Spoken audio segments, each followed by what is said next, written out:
Assia Jabbar est considérée comme l'un des auteurs les plus célèbres et les plus influents du Maghreb. Elle fut la première maghrébine élue à l'Académie française en 2005. L'association Asla lui rend hommage afin de faire reconnaître son grand talent d'écrivain méconnu du grand public. Rencontre avec vice-présidente de l'Asla, Fatima Lagoun. L'année dernière, en 2023, on a organisé, c'est l'association Solidarité Loire et Algérie qui organise cet hommage, bien sûr, avec nos partenaires, la mairie, la DILCRA, les temps modernes, le cinéma des Carmes, enfin il y a plein de partenaires, bien sûr.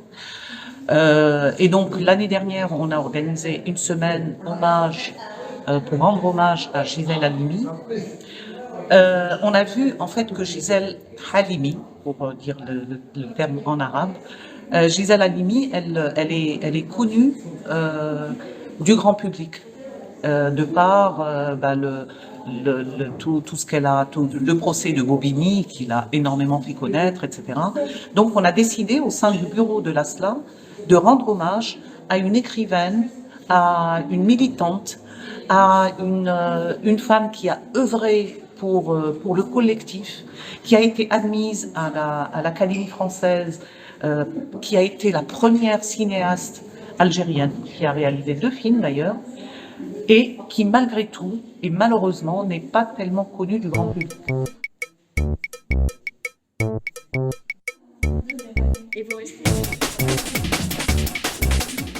On organise une table ronde par la suite avec plein d'invités qui l'ont connue, qui l'ont suivie, qui ont énormément écrit sur elle.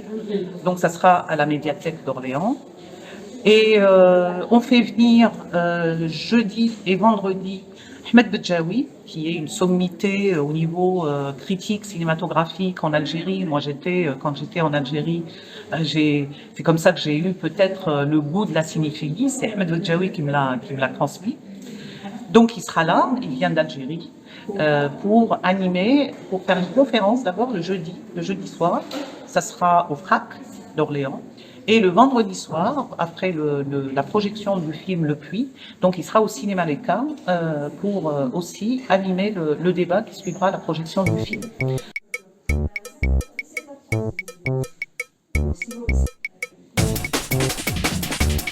On va clôturer justement cette semaine dédiée à notre cher Assia Jabbar avec Maïssa Bey qui animera un débat à la librairie des temps modernes. Donc...